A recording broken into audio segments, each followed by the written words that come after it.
Questions I have for SEC Media Days, the biggest questions for day one. And here we go. Let's get into that. You mentioned Lane Kiffin.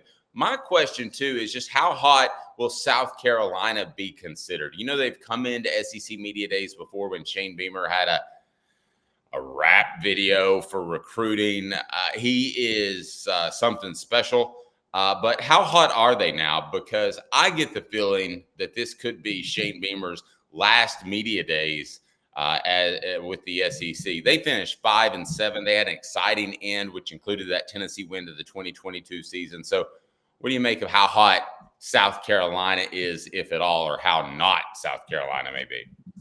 I think South Carolina has definitely lost its luster.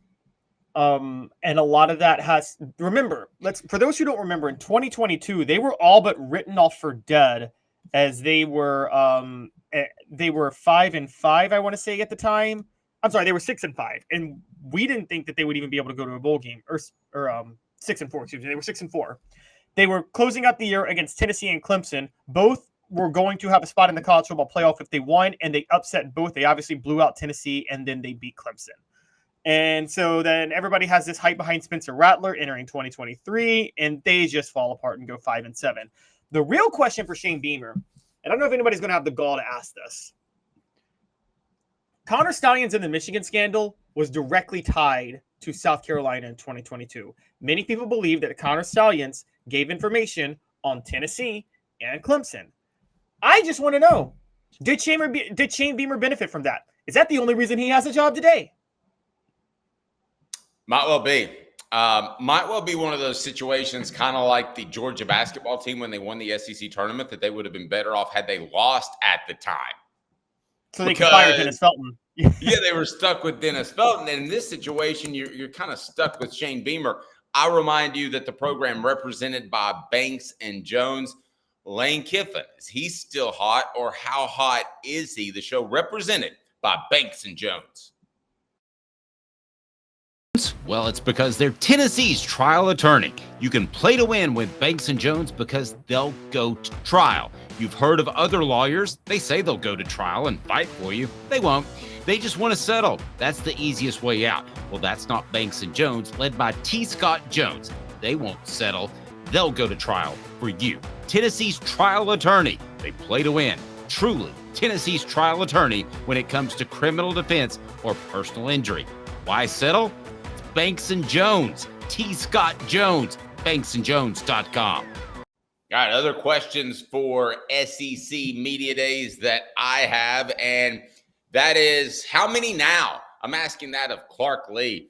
He said back in the day that he wanted to make Vanderbilt the best program in the country. Ha, ha, ha. How many wins do you think would make Lee happy this season?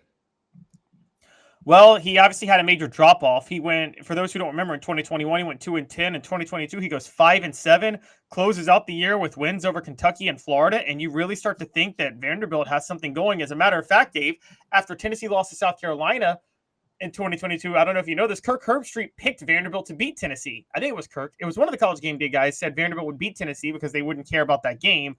That was funny to think about, looking back. A year later, Vanderbilt falls to 2-10. They lose to just some really bad losses like UNLV. I mean, their defense just wasn't showing up. Look, it's Vanderbilt. I think if they could ever get lucky and get to 6 wins, that would be incredible, but that's not happening. I mean, they opened the year against Virginia Tech. They got Alcorn State, Georgia State, Ball State. Maybe they win those 3 games, but are they beating Missouri with Brady Cook? Are they beating Alabama? Are they beating Kentucky? Are they beating Texas? Are they beating Auburn?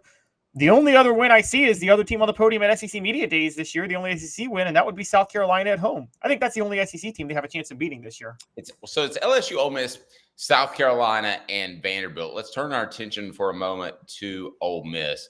With Ole Miss in particular, it's an interesting case study. Like if you had 2 or 3 of you, Caleb, if I had 2 or 3 of me, I would like to go cover like in depth Ole Miss's program because I find an interesting case study and a bit of a hodgepodge of talent that it could either work at an elite level or it could totally fall apart. I would love to follow that and write about that, but I wouldn't want to be a fan of that. With LSU, you're saying? Yeah. No, with Ole Miss and the fact that they. Sorry, excuse me. I don't know why I thought LSU in my mind. No, I apologize. Yeah, Ole Miss's story is you're right. I am jealous of beat reporters covering Ole Miss right now. It's the most fun thing to cover possible. It's right there with being in Knoxville in 2009, Dave, and getting to cover Lane Kiffin and Bruce Pearl in the same year. And I mean, Ole Miss is right there again. Lane Kiffin. I mean, Lane Kiffin's going to have to be asked how he can mesh all these new players together. If he believes it's going to work, he's trying a method that has just never been tried in college football before. Do you think Lane Kiffin could get himself to admit, I'm doing this because I'm limited on what I can do at Ole Miss? Do you think he would throw Ole Miss under the bus as a program if he got the chance? Well, I don't think he has to. I think, and please hit that like and subscribe button, guys. We want to bring more people into the conversation, and we'll get to your comments here momentarily. I don't know that it's a secret. I mean, I think he's come out and said it when he's challenged their boosters to provide more NIL money. So, Caleb, it's kind of like that. It's just out there. It's that 800-pound gorilla in the corner. I don't even think it's a secret. I don't think people talk about it, just like people don't, talk about, hey, remember that time that that terrible thing happened, or that thing that happened that could prevent us from winning the championship. I just don't think you talk about it much. But I think it's up to them to provide enough NIL money to compete, because they can't do it otherwise. Yeah, I agree. Now the question is going to become, can they provide the NIL money to maintain the players they get? Because, they provided it to get these players. Can they get the NIL money to maintain the players? Because they can't just constantly have this revolving door the way they've been having. I'm sorry. I'm not some guy that's like, oh, experience over everything. But you do have to somewhat have a little bit of chemistry in football, right? There's too many moving parts in that sport to just say I can plug and play guys, a new team every single year. Never heard that happen.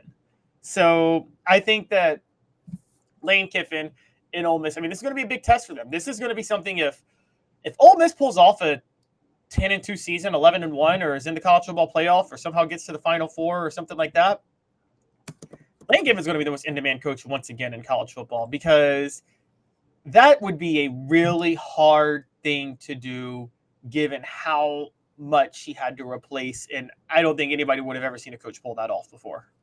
Nope. Fair point. Let's take a look at the message board real quick to see what we've got going on. People ask about a big commitment. Yes, we'll get right to that. Easiest conference game is South Carolina. Second might be at Vanderbilt, but want to get to LSU. Caleb and I got ripped at times because we thought, and I'm putting words in your mouth, Caleb, so feel free to take them out. But we thought that Tennessee and LSU were the two teams that you should most buy into. When we started this, about a year and a half ago on a full-time basis, Caleb and I together.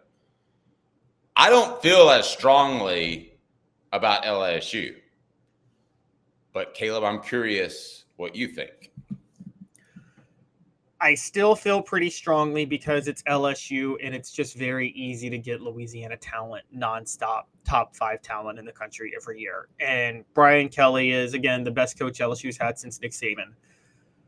I'm not as high on them this year as I was last year because they haven't shown me anything to lead me to believe that they've actually fixed their defensive woes. And honestly, I don't know why they are doing the whole Tennessee with Leonard Little thing in 1997. They are just trying to force Harold Perkins in at middle linebacker. They were doing that all last year. Maybe they don't have a middle linebacker, but I think mismanagement of defensive personnel, which is shocking because Brian Kelly is a defensive coordinator at heart. He was a longtime defensive coordinator before he took over Grand Valley State, I guess 30-something years ago. Mismanagement of personnel proved really costly. And while LSU upgrades at quarterback this year, maybe, because Jane Daniels was epic, but people say that LSU might actually be better with Garrett Nussmeier. They're not going to have any drop-off offensively. I mean, that defense team was horrible last year. And I mean, Brian Kelly should just be asked, why was your defense so bad? Why did you mismanage personnel? Why are you still trying to force an edge rusher in at middle linebacker? Doesn't make sense.